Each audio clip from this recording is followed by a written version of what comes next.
Bismillahirrahmanirrahim. Assalamualaikum warahmatullahi wabarakatuh. Salam sejahtera bagi kita semua. Perkenalkan, nama saya Andi Mariam, SPD MPD. Saya merupakan dosen pada program studi pendidikan guru sekolah dasar Fakultas Keguruan dan Ilmu Pendidikan Universitas Muhammadiyah Sorong.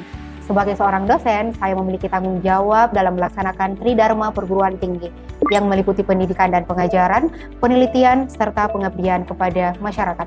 Ketiga dharma tersebut saya laksanakan secara terpadu sebagai bentuk kontribusi dalam pengembangan ilmu pengetahuan khususnya pada bidang pendidikan guru sekolah dasar. Program studi pendidikan guru sekolah dasar merupakan program studi yang bertujuan menghasilkan guru sekolah dasar yang profesional, berkarakter, dan kompeten dalam bidang pendidikan dasar. Melalui pembelajaran yang memadukan teori, praktik, dan penelitian, mahasiswa dibekali kemampuan merancang, melaksanakan, serta mengevaluasi pembelajaran yang inovatif guna meningkatkan mutu pendidikan di sekolah dasar. Salah satu mata kuliah yang saya ampu dan sangat berkaitan dengan bidang keahlian tersebut adalah manajemen pendidikan.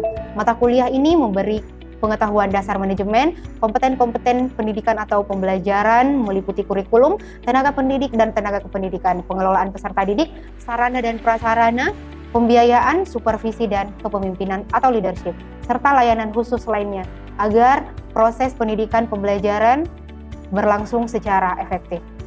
Pemaparan yang saya sampaikan pada kesempatan ini merupakan salah satu bentuk pemenuhan persyaratan dalam mengikuti sertifikasi dosen tahun 2026, sekaligus sebagai gambaran mengenai implementasi pembelajaran berbasis Outcome Based Education atau OBE yang saya tetap terapkan dalam proses pembelajaran. Selanjutnya, saya akan memaparkan secara singkat mengenai mata kuliah manajemen pendidikan.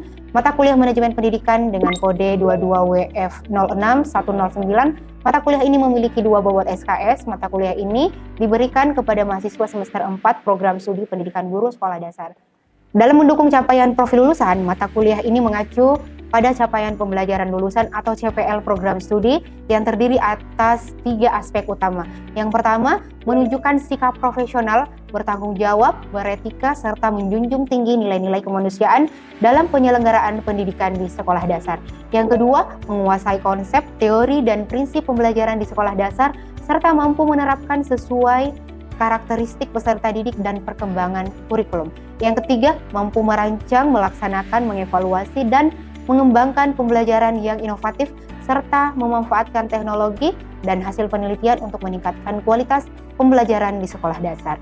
Berdasarkan CPL tersebut, mata kuliah manajemen pendidikan memiliki 3 capaian pembelajaran mata kuliah atau CPMK. CPMK pertama, menganalisis konsep, fungsi, prinsip, dan ruang lingkup manajemen, serta supervisi pendidikan dalam penyelenggaraan pendidikan di sekolah dasar. CPMK kedua, mengevaluasi penerapan fungsi-fungsi manajemen yang meliputi perencanaan, pengorganisasian, pelaksanaan, dan pengawasan, serta pelaksanaan supervisi akademik dan supervisi manajerial di sekolah dasar. CPMK ketiga, menyusun rancangan program manajemen dan supervisi pendidikan untuk meningkatkan mutu pembelajaran dan kinerja guru di sekolah dasar berdasarkan hasil analisis kebutuhan di sekolah. Selanjutnya, setiap CPMK dijabarkan menjadi sub-CPMK yang lebih spesifik dan terukur. Mata kuliah ini memiliki 14 sub-CPMK yang disusun secara bertahap, mulai dari menjelaskan konsep, fungsi, dan prinsip manajemen pendidikan. Yang kedua, menjelaskan konsep, tujuan, dan jenis-jenis supervisi pendidikan. Menganalisis penerapan fungsi-fungsi manajemen di sekolah dasar, menganalisis pelaksanaan supervisi akademik dan supervisi manajerial di sekolah dasar, mengevaluasi pelaksanaan dan manajemen supervisi pendidikan berdasarkan permasalahan yang ditemukan di sekolah dasar, menyusun rancangan program manajemen dan supervisi pendidikan untuk meningkatkan mutu pembelajaran di sekolah dasar. Dalam pelaksanaan pembelajaran, saya menerapkan pendekatan Outcome Based Education atau OBE. Pendekatan ini menempatkan capaian pembelajaran mahasiswa sebagai fokus utama dalam seluruh proses pembelajaran. Oleh karena itu, setiap kegiatan pembelajaran, metode, media, penugasan, maupun penilaian selalu dirancang agar selaras dengan CPMK dan sub-CPMK yang telah ditetapkan. Metode pembelajaran saya gunakan merupakan kombinasi antara ceramah interaktif, case method, dan team-based project. Ceramah interaktif saya gunakan untuk memberikan landasan konseptual, namun pembelajaran tidak hanya bersifat satu arah, melainkan melibatkan diskusi aktif sehingga mahasiswa terdorong untuk berpikir kritis. Dalam proses pembelajaran, saya menerapkan case method dengan memberikan studi kasus nyata mengenai permasalahan manajemen dan supervisi pendidikan yang ada di sekolah dasar. Mahasiswa menganalisis berbagai persoalan seperti perencanaan program sekolah, pengelolaan sumber daya, kepemimpinan kepala sekolah, dan pelaksanaan supervisi akademik sehingga mampu menghubungkan antara teori dan praktik yang ada di lapangan. Selain itu, saya menerapkan team-based project di mana mahasiswa bekerja dalam kelompok untuk menyusun rancangan program manajemen atau supervisi pendidikan berdasarkan hasil analisis kebutuhan sekolah. Sebagai proyek akhir, mahasiswa melakukan mini penelitian di sekolah dasar melalui observasi, wawancara, dan analisis dokumen untuk mengidentifikasi permasalahan, menganalisis penerapan dan manajemen supervisi, serta menyusun rekomendasi perbaikan. Hasil kegiatan disajikan dalam bentuk laporan ilmiah dan dipresentasikan pada akhir perkuliahan sebagai bentuk pencapaian kompetensi mata kuliah. Proses pembelajaran juga didukung dengan sistem penilaian yang selaras dengan prinsip OBE. Penilaian dilakukan melalui observasi terhadap aktivitas mahasiswa selama pembelajaran, penugasan, presentasi, ujian tengah semester, ujian akhir semester, serta penilaian terhadap proyek dan laporan ilmiah. Dengan sistem penilaian tersebut, capaian pembelajaran mahasiswa dapat diukur secara komprehensif, baik dari aspek pengetahuan, keterampilan, maupun sikap. Melalui implementasi pembelajaran berbasis outcome-based education atau OBE, saya berharap mahasiswa tidak hanya memperoleh pemahaman teoritis mengenai manajemen dan supervisi pendidikan, tetapi juga mampu berpikir kritis, memecahkan permasalahan secara ilmiah, bekerja sama dengan tim, serta merancang solusi dan rekomendasi yang inovatif untuk meningkatkan mutu pengelolaan sekolah dan kualitas pembelajaran yang ada di sekolah dasar berdasarkan hasil analisis yang ada di lapangan. Demikian pemaparan yang dapat saya sampaikan. Terima kasih atas perhatiannya. Selanjutnya, untuk memberikan gambaran lebih nyata mengenai penerapan pembelajaran tersebut, mari kita bersama-sama menyaksikan secara langsung proses pembelajaran yang saya laksanakan di dalam kelas. Bismillahirrahmanirrahim. Assalamualaikum warahmatullahi wabarakatuh. Waalaikumsalam warahmatullahi wabarakatuh. Selamat siang semuanya. Siang, Ibu. Sudah makan siang? Sudah, berarti tenaganya full ya. Kita hari ini akan membahas mengenai supervisi pendidikan. Sebelum itu, saya mengabsen terlebih dahulu. Sebenarnya tadi saya sudah melihat yang sudah mengisi di Google Classroom. Kita kan mengabsen juga di Google Classroom, tapi saya mau mengecek kembali berdasarkan apa yang ada di absen ini. Ya, yang saya lihat di sini ada 3 orang yang tidak hadir. Jana Samai, siapa lagi nih? Francisca dan Flora ya, 3 orang. Katanya sakit, semoga segera diberikan kesembuhan. Nah, masih ada yang ingat mata kuliah atau materi kita minggu lalu? Atik, masih ingat? Ingat Ibu. Tentang apa itu? Manajemen peserta didik. Nah, manajemen peserta didik. Kebetulan sekali di hari ini, tanggal 13 Juli, sekolah sementara melakukan yang namanya MPLS. Apa itu MPLS, Erik? Masa pengenalan lingkungan sekolah. Iya, betul sekali. Masa pengenalan lingkungan sekolah. Di mana di hari ini orang tua peserta didik lagi sibuk-sibuknya mengurus anaknya yang akan berangkat. Ingat, yang ini barang-barang yang kamu bawa ke sekolah. Misalnya pulpen ataupun Tupperware, ibunya harus dikembalikan lagi ke rumah. Karena biasanya anak-anak SD itu bawa bekal dan tidak bawa pulang lagi Tupperware ibunya. Nah, sebelum kita mulai, biasanya kita ada ice breaking terlebih dahulu ya, supaya kalian bisa lebih rileks menerima mata kuliah kita. Nah, masih ingat tepuk semangatnya? Masih? Oke. Sekarang biasanya kan berdiri ya, tapi kalau berdiri takutnya mengganggu, apalagi mengganggu kamera. Nah, oke. Tepuk semangat. Semangat. Oke, sepertinya saya yang sudah lupa ya, karena ini biasanya kita gunakan di mata kuliah micro teaching. Oke, kita ulangi lagi. Tepuk semangat.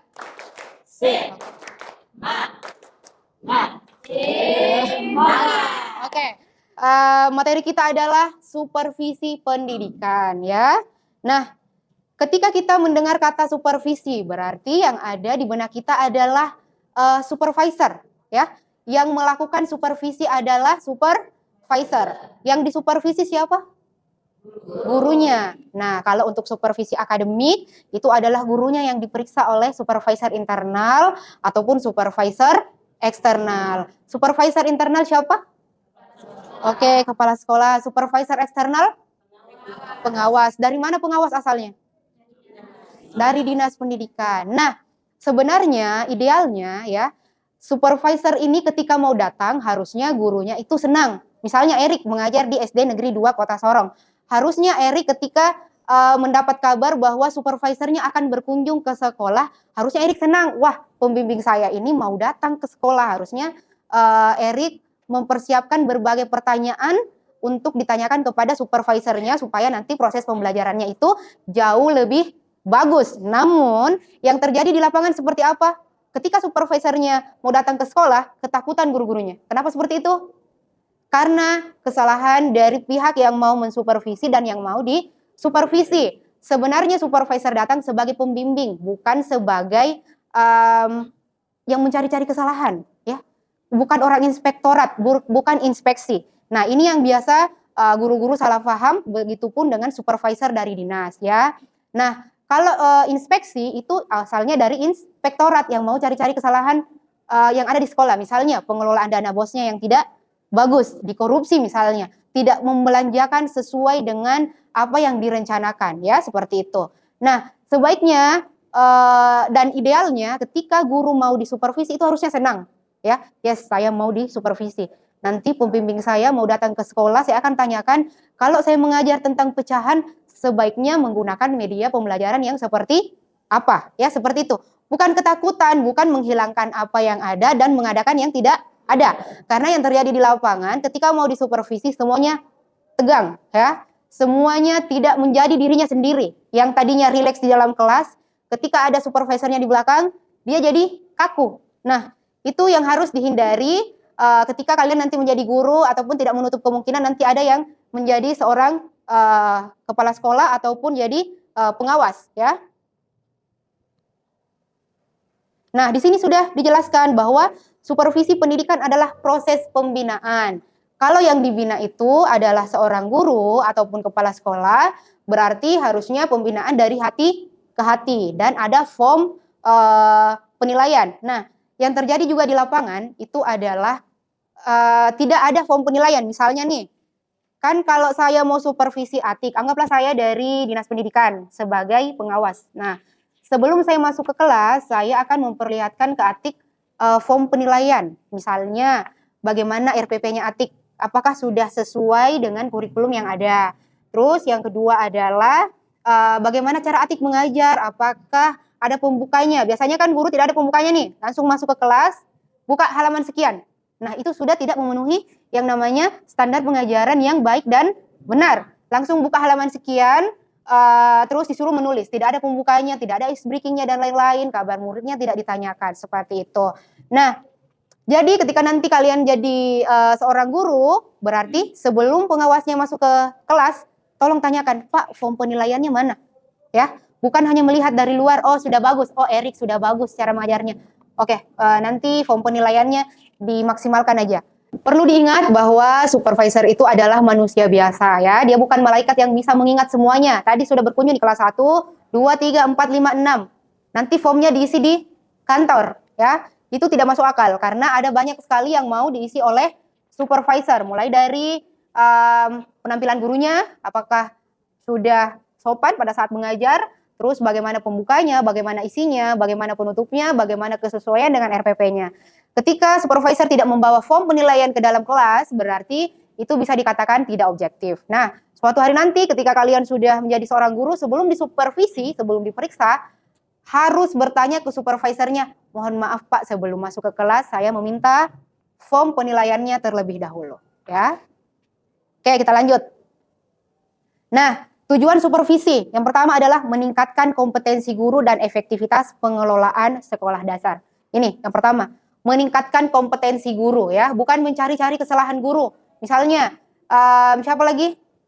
Erik yang mengajar di kelas 6, ternyata ada banyak kesalahan yang dilakukan. Yang harusnya banyak praktikum, ternyata hanya teori yang diberikan. Nah, itu ini kan sebenarnya harus dibina. Nah, pembinaannya itu harus 4 mata antara guru dan supervisornya atau bisa melibatkan kepala sekolah. Dan di ruangan tertutup, tidak boleh di forum dewan guru karena akan mempermalukan guru yang disupervisi. Jadi seorang supervisor tidak boleh mengomentari kesalahan guru di depan orang banyak, ya. Nah, ini ada dua jenis supervisinya, ada supervisi akademik dan supervisi administrasi. Jadi semuanya disupervisi. Kemarin kita pernah sharing-sharing dengan guru-guru yang ada di pelosok Papua, katanya tidak pernah disupervisi dari pihak dinas, ya. Ya, jadi yang mensupervisi hanya kepala sekolah atau supervisor internal saja.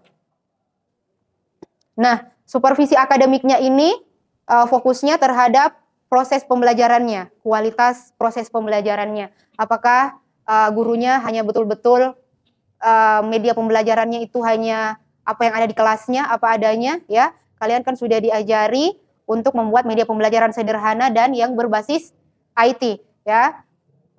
Kemarin juga sudah melaksanakan yang namanya PLP.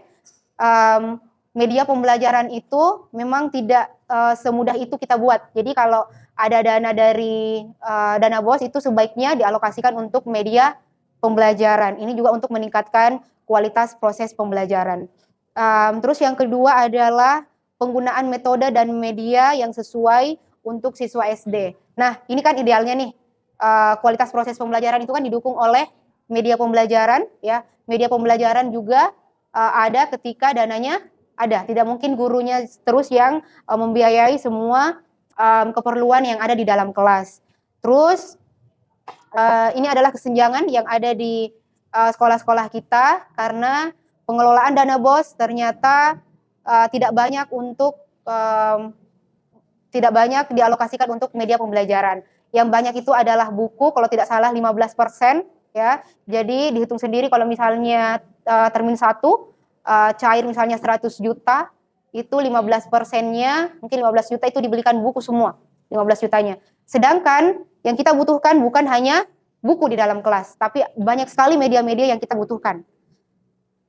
Nah, yang ketiga adalah evaluasi hasil belajar siswa, dan yang keempat adalah pengembangan kompetensi guru. Nah, kompetensi guru tidak akan bisa berkembang jika tidak didukung oleh supervisor tadi yang mau mendampingi. Supervisor harus membawa dirinya sebagai pendamping untuk guru, bukan sebagai inspeksi yang dari inspektorat yang mencari-cari kesalahan tadi.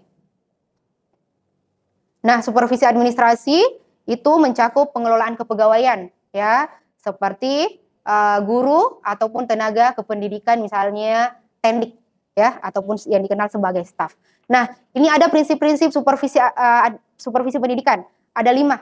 Keberlanjutan. Jadi supervisornya datang ke sekolah hari ini, harus ada pendampingan setelah itu, ya. Guru yang disupervisi harus mengetahui di mana letak kelebihan dan kekurangannya, karena takutnya pada saat setelah disupervisi kalian tidak tahu nih apa yang harus saya pertahankan. Misalnya Cahya yang disupervisi, ternyata di bagian pembukanya pada saat mengajar sudah bagus, tapi karena Cahya tidak pernah melihat ataupun mendengar hasil supervisinya dari supervisor, itu dia tidak tahu apa yang harus dipertahankan di dalam kelas dan apa yang harus diperbaiki, karena tidak ada keberlanjutan dari supervisi tadi. Hanya datang, dokumentasi, selesai. Terus objektivitas. Nah, objektivitas itu yang mana yang dikatakan sebagai objektivitas? Yaitu ketika supervisor tidak memiliki afiliasi apapun, hubungan apapun dengan gurunya. Misalnya Atik diperiksa oleh supervisor dari dinas, ternyata kerabatnya, ya, takutnya tidak objektif dalam menilai. Oh, ini adalah kerabat saya, meskipun cara mengajarnya kurang bagus, saya tetap maksimalkan, ya, seperti itu. Oke, sampai di sini pertemuan kita. Sebelum saya tutup, mungkin ada yang mau bertanya, 1 atau 2 orang, silakan. Oke, bagus sekali pertanyaannya, ya. Tidak pernah ada pembinaan, tiba-tiba di supervisi, ya. Nah, biasanya kalau seperti ini itu gurunya ketakutan, ya. Harusnya kan ada pembinaan dulu dari kepala sekolah, setelah itu baru seorang pengawas turun untuk mensupervisi. Tapi yang terjadi di lapangan, tidak semua kepala sekolah membina gurunya untuk siap disupervisi. Nah, ada 2 kemungkinan. Yang pertama, kalau supervisornya menempatkan dirinya sebagai supervisor yang betul-betul sebagai supervisor atau pendamping, ya, gurunya akan senang, tidak bakalan ketakutan karena di sini akan bekerja sama antara guru dan supervisor. Rini akan senang ketika tidak pernah ada pendampingan lantas ada supervisi tiba-tiba, karena Rini akan bertanya ke pendampingnya. Ya, kita menempatkan supervisor sebagai pendamping guru. Jadi Rini akan happy ketika ada supervisi karena Rini sudah menyiapkan berbagai pertanyaan. Ya, misalnya, Pak, di bagian mana yang harus saya kembangkan, di bagian mana yang harus saya hilangkan, ya seperti itu. Kalau kejadian yang kedua, supervisor menempatkan dirinya sebagai inspeksi atau orang yang mencari-cari kesalahan. Inspeksi ini dari inspektorat, itu Rini akan ketakutan, ya. Sebisa mungkin menghilangkan apa yang ada dan mengadakan yang tidak ada. Jadi ada dua kemungkinan ketika tidak pernah terjadi pembinaan di sekolah tersebut dan tiba-tiba di supervisi, seperti itu. Terima kasih atas pertanyaannya. Oke, cukup sekian pertemuan hari ini. Semoga pertemuan kita hari ini ada yang bisa dipahami ya mengenai supervisi pendidikan ya. Dan untuk bahan bacaan selanjutnya saya sudah kirimkan di Google Classroom. Silakan dibaca ya. Nanti akan dipantau oleh ketua tingkatnya. Saya akhiri dengan ucapan wassalamualaikum warahmatullahi wabarakatuh. Waalaikumsalam warahmatullahi wabarakatuh. Demikian proses pembelajaran yang dapat saya tampilkan. Video ini merupakan salah satu bentuk dokumentasi pelaksanaan pembelajaran sekaligus sebagai bagian dari pemenuhan persyaratan sertifikasi dosen tahun 2026 yang diselenggarakan oleh Kemendikbudristek. Semoga video ini dapat memberikan gambaran mengenai komitmen saya dalam melaksanakan pembelajaran yang berkualitas serta menjalankan tugas sebagai dosen sesuai dengan Tridharma Perguruan Tinggi. Terima kasih atas perhatian yang dapat diberikan. Wassalamualaikum warahmatullahi wabarakatuh.